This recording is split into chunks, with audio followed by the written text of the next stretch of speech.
أعوذ بالله من الشيطان الرجيم. بسم الله الرحمن الرحيم. السلام عليكم ورحمة الله وبركاته. Welcome to yet another episode as we are gradually delving into the nitty-gritty of our discussion. We are treating issues that relates to child upbringing in Islam, and we are bringing out some advice from Quran and Sunnah. In the previous episodes, we tried to outline and discuss the advice of Luqman the wise to his son, and today we are going to discuss the advice Prophet sallallahu alaihi wasallam gave to Ibn Abbas radallahu anhuma. Prophet sallallahu alaihi wasallam said, the hadith read, and Ibn Abbas radallahu anhuma qal, it was reported from Ibn Abbas, may Allah be pleased with him and his father, he said, كنت خلف نبي صلى الله عليه وسلم يوما, that I ride with Prophet صلى الله عليه وسلم a day. فقال لي, and Prophet صلى الله عليه وسلم told me. From this preamble, we should understand that it is incumbent or it is advisable that parents should have good relationship with their children. If you travel on a journey that is not very official and very time consuming, it's advisable you travel with your children. By so doing, they get closer to you. It is also advisable that you have periodic discussion with your children so that they can trust you and feel free with you. Prophet said, Ya gulam, inni u'allimuka kalimatin, that, oh young boy, I want to educate you on some words. It is good that you draw the attention of your child whenever you want to speak with him. Let him give you or let her give you total attention so that what you want to tell them should sink into their memory. Advice number 1, he said, Ihfazillah yahfazuka. Be mindful of Allah, Allah will protect you. Be mindful of Allah, meaning you should keep the injunctions of Allah. You should be mindful of the do's and don'ts of Allah. Worship Allah the way He says we should worship Him. Desist from things that Allah asks us or asks you to desist from, then Allah will protect you. امتثال أوامر الله واجتناب نواهيه يحفظك في دنياك وآخرتك. That if you keep the commandments of Allah and you abstain from the don'ts of Allah, Allah will protect you in this world and He will protect you hereafter. Advice number 2, he says, Ihfazullah tajidhu tujahaka. Be mindful of Allah and you will find Allah in front of you. Mindfulness of Allah meaning that you should keep Allah's commandment. What He says you should do, try to do it as much as you could. And what He asks you not to do, try to avoid them as much as you could. In that way, Allah will serve as your protector. But if Allah says you should not do something and you keep doing that thing, and he say you should do something and you refuse to do it, and you expect him to come to your protection. Yes, Al-Nadir, in few cases Allah does protection, but that protection is a kind of roping you, telling you that yes, I have asked you to do some things you refuse, and I asked you not to do and you are doing it, yet I will protect you so that you will have proof for punishing you. So when Allah says you should do, you do it. When Allah says don't do, desist from doing it, then you ask Allah for his protection, and Allah promised to protect you. These are the things Prophet was telling Ibn Abbas, and I expected that as you listen to me, you also learn and also try to encourage your son or tell your children what to do and what not to do if they really want Allah to protect them. And lest I forget, most of the things we discuss in this episode, we expected that there are three categories of people that are listening to us. The first category are they are aware of what we are saying, they are educated about it, and they are also practicing it. These are first category. The second category are people that they are aware of it, but they are not practicing it. They are negligent in practicing it, or they forgot it. And the third category are those that did not know it at all, and they will be educated. So whichever category you have benefit for listening to this episode. I urge you that when you listen to this program, you try to put it into practice, and Allah subhanahu wa ta'ala will help you and take care of your children.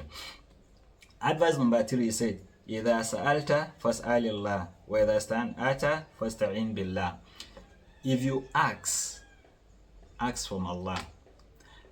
And if you seek for help, seek the help of Allah. What does it mean? Does it mean that if you need something from your neighbor, you should not ask from him? Or does it mean that you should ask from Allah anything you want and you lock yourself in the room? No. If you need help, especially those help that is only Allah that can provide it, then don't rely on anybody. Go straight to Allah and plead with Allah to do that help for you.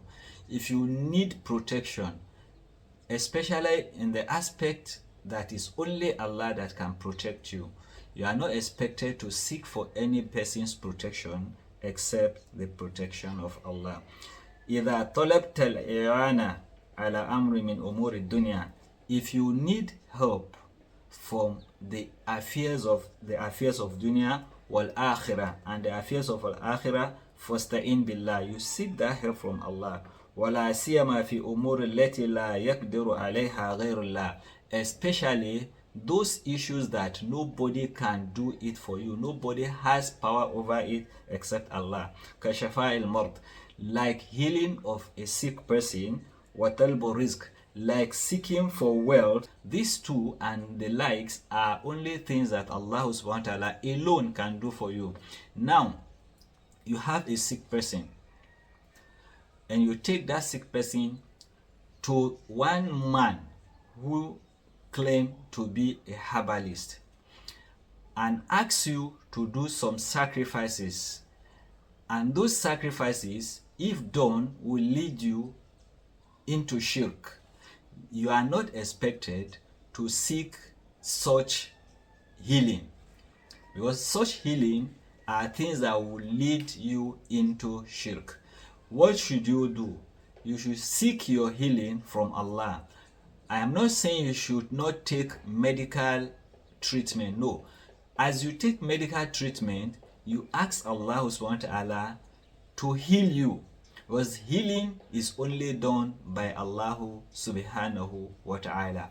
That person who is giving you medication is only giving you medication as a sabab, the way, the route, the channel through which you can get the healing. So many times you have sick person and you've given every medication and the person will still die. And so many times You give little medication and the person gets healed. Same sickness, same medication, but different result. It's only Allah that can give that. And in the aspect of seeking for wealth, so many people will go to herbalists or people that are using jinn or people that are doing sihr to give them wealth. Especially in our society today, we have those people we call the Yahoo boys. The Yahoo boys, in their desperation for wealth, will go an extra mile to take sacrifice, use the pampers or use diaper or use what is it called, always this thing that female use, or some of them uses human being, children, infant, and different sacrifice because they are desperate for wealth. But look around you, how many Yahoo boys do you see around you, and how many of them are wealthy?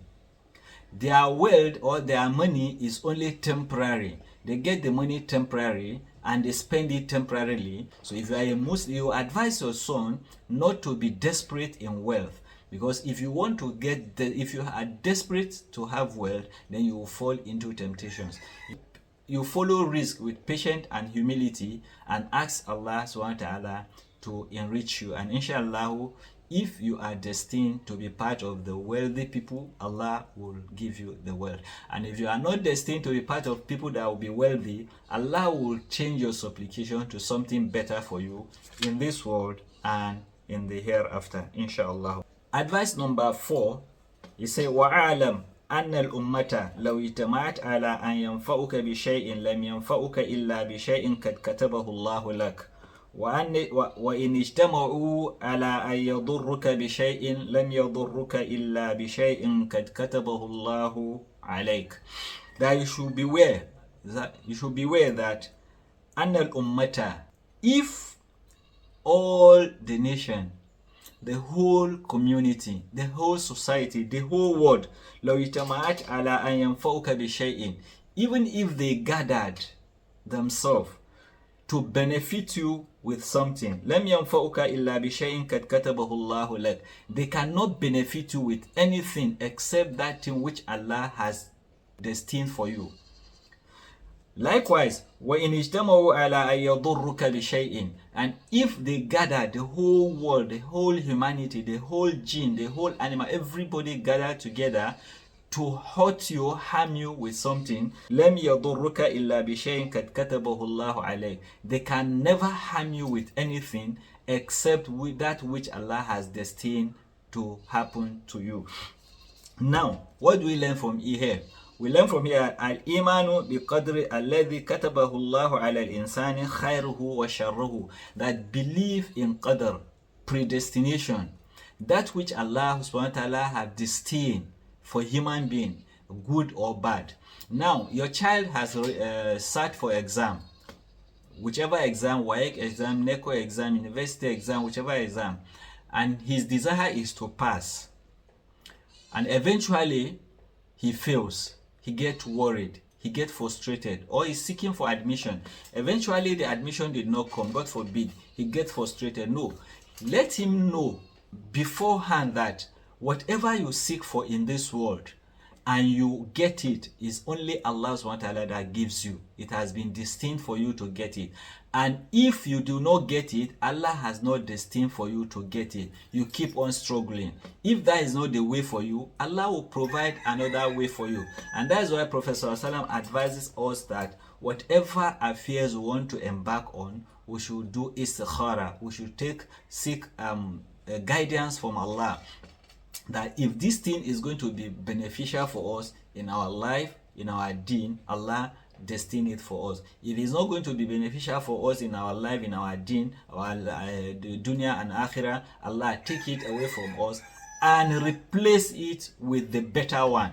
That is the way Professor Sam asks us. So tell your child that whatever he gets in this world is Allah that destined for him to get, and whatever he loses in this world, Allah has destined that he's going to lose that thing. That is pre-qadr. This qadr is a wider topic, is a broader topic that needs deep explanation. But with this episode that I'm giving, We are not going to dwell on the issue of Qadr. Maybe in another episode separately we will bring out the issue of Qadr and treat it very deeply, because some people will say, okay, if Allah destined that I'm going to be poor, why should I go extra mile and look for money? No. Or some people will say, if Allah destined that I'm going to be rich, why should I go to seek for money? No.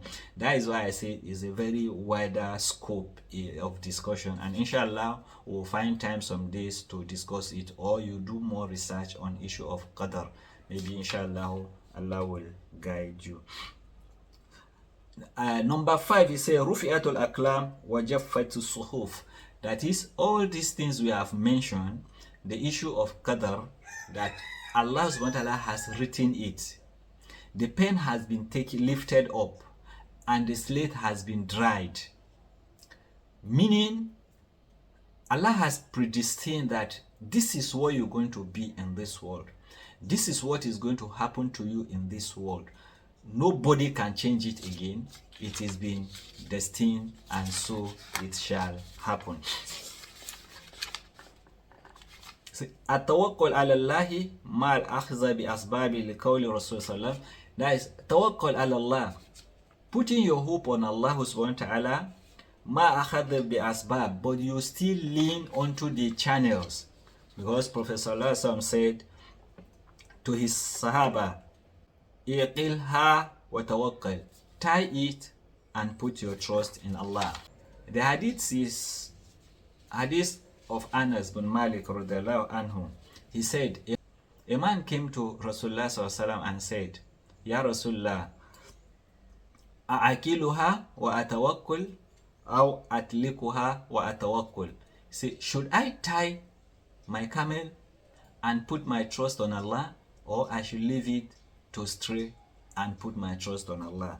Prophet sallallahu alaihi wasallam said, "Qala iqilha wa tawakkal." That you tie it and you put your trust on Allah. Meaning, you don't just sit at home and pray unto Allah subhanahu wa ta'ala to give you something, or you sit at home and expect Allah subhanahu wa ta'ala to bring what you want from heaven to you. No. Prophet sallallahu alaihi wasallam said, as you put your trust on Allah subhanahu wa ta'ala, you go out to seek for your sustenance. As you put your trust on Allah subhanahu wa ta'ala, you lock your door for protection. As you put your trust on Allah subhanahu wa ta'ala, you park your car in a secure place and lock it. So that is the contents of tawakkul. Tawakkul does not mean that you sit in your room and you pray for Allah subhanahu wa ta'ala to protect you, or Allah subhanahu wa ta'ala to give you wealth, and you are not taking the suburb, the channel for it. You cannot just sit down and say, Allah, I want to have a child, and you are not married. No, you need to marry first, have a wife, you need to sleep with your wife, then you ask Allah to bestow you with a child. You don't have a wife and you are not sleeping with a woman and you ask God to give you a child. That miracle cannot happen, except it only happened once in the history, and that is to Mary, and it can never happen again, inshallah. So you put your trust on Allah subhanahu wa ta'ala, and then you go out to seek for sustenance.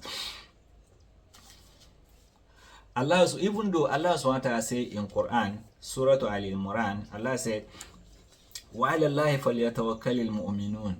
On Allah, the believers put their trust. إِنَّ اللَّهَ يُحِبُّ الْمُتَوَكِّلِينَ. Allah loves those that put their trust on Him. وَمَا يَتَوَكَّلْ عَلَى اللَّهِ فَهُوَ حَسْبُهُ. Whoever put his trust on Allah, Allah is sufficient for him. These are okay. Yes, atawakkul ala Allah, putting trust on Allah, is part of upliftment or the highest level of faith. Somebody is seeking for job, and you believe that that person has power to give job, and you put all your hope or trust in that person, that inshallah if you graduate, this person will employ you. You putting your trust on that person, and Allah has distinct that that person is not the suburb, is not the channel through you will get job. Maybe before you graduate, that person retired, or that person leave the job or leave the office, then you get disappointed. from beginning, as you enter the university or as you start writing your WAEC, you start praying to Allah subhanahu wa ta'ala to give you better job, if it's job you want, or to give you better skills, whatever you want, ask Allah subhanahu wa ta'ala. Even if your father is the president of the country, the organization, or even if your father is a minister, or even if your father is a politician that knows so many prominent people, yes, it's fine. But putting your trust in Allah is better than you putting your trust on your father, because before you conclude your program, your father might die, and those people might not even remember that they've had contact with anybody called your father. So it's better you put your trust on Allah subhanahu wa ta'ala and you seek Allah's guidance, and Allah, when you keep the do's and don'ts of Allah, then Allah will guide you. But this issue of tawakkul is very important, because so many people derail, so many people fails when it comes to putting hope in Allah subhanahu wa ta'ala. Now you wake up in the morning, your family are starving, and you sit in the house and you continue praying that Allah should bring food. Yes, of course, Allah does that sometimes, but go out, stroll, visit people, maybe inshallah one or two persons that you meet on the way will, you know, this issue of tawakkul is very important, that you put your trust in Allah subhanahu wa ta'ala. Children and young men should understand that whatever you want in life, take your lead through Allah subhanahu wa ta'ala, ask Allah to give you, and then you strive to get it, inshallah, and Allah will answer your prayer and give you that which you desire. Advice number 6. تعرف إلى الله في رخاء يعرفك في شدة. That is, acknowledge Allah when you are blessed. Acknowledge Allah when you are at peace. Acknowledge Allah when you are healthy, and Allah will remember you. Allah will help you when you have difficulty. So many people have money. They are so stingy that they cannot help their close ones, they cannot help their family, they cannot help their friends. They keep their wealth to themselves. And when they need something, they will now call onto those people to come and help them, or they will call onto Allah to help them. Allah will not help you, because Allah said, first, acknowledge Allah. That time that you have, that money you have, take the right of Allah, give zakat, take the right of humanity, give sadaqat, feed people that are poor. By the time you do all this, Allah subhanahu wa ta'ala will aid you when you need Him the most. Addi huququllah, give the right of Allah, wanas, and the right of people. Waqtu rihai, when you are in enjoyment. Yunjika waqtu shidda, Allah subhanahu wa ta'ala will help you the time of distress. And no, wealth is not a friend of anybody. Wealth is not a brother of anybody. Wealth is just a visitor. The way you treat your visitor, that is how he will stay with you for a while. And the way you treat him, that is how he will quickly leave your place. So if you treat your wealth well, the wealth will stay with you till eternity. And if you treat it wrongly, it will quit and go to somebody else that will treat him bad. And how do you treat your wealth? You treat your wealth by giving the right of Allah subhanahu wa ta'ala to Allah, by giving the right of humanity to humanity, and the world will see you worthy of friend and stay with you. But if you do not do all these things, inshallah, Allah promised that the wealth will leave you and go to the person that can use it judiciously.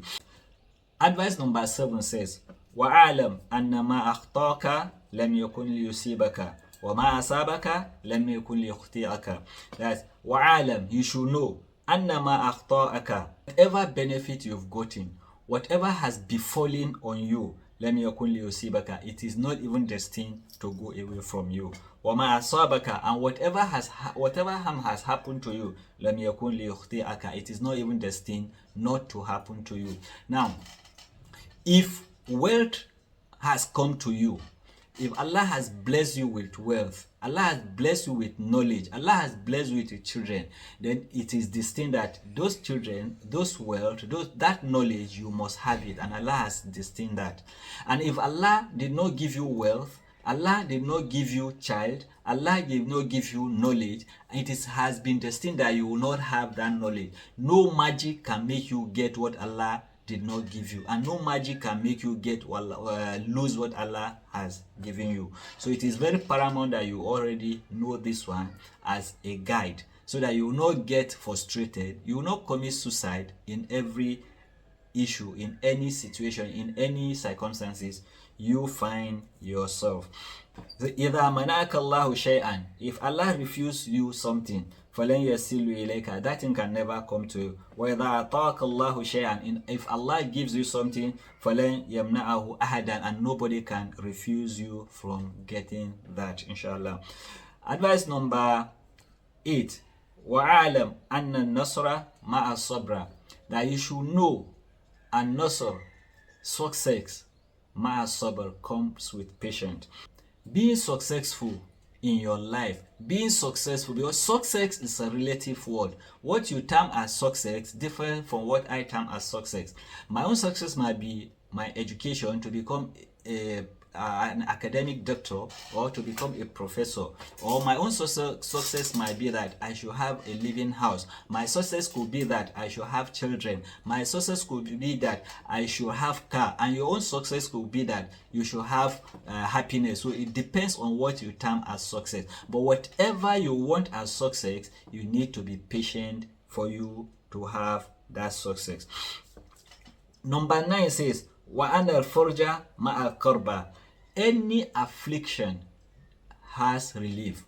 Whatever sickness that happens to you, there's relief. Is it poverty you have? There's relief. It is hunger, there's relief. Whatever affliction that happens to you, inshallah, there's relief. And the relief is 2 ways. It's either you are poor and Allah wills you to be wealthy and He gives you wealth. And if the wealth did not come and your time to demise from this world and you die, so these two, whatever the case, something must come and take you out of that trouble you are in. So inshallah, be aware that whatever situation you are in is not permanent, can never dwell forever. So at times that situation can go, at times that situation can stay longer. But some scholars say that if you find yourself in any situation, as long as you get in deep into that situation, then there is hope of exiting. Some scholars give the example of canal. As you enter canal, from the beginning, you start seeing darkness. As you go deeper, you see light. As you go deeper, you see light.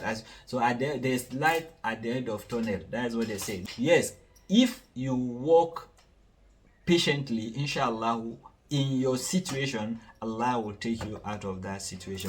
So tell your child that whatever situation he finds himself, he should be patient in that situation and pray Allah subhanahu wa ta'ala to take him out of that situation.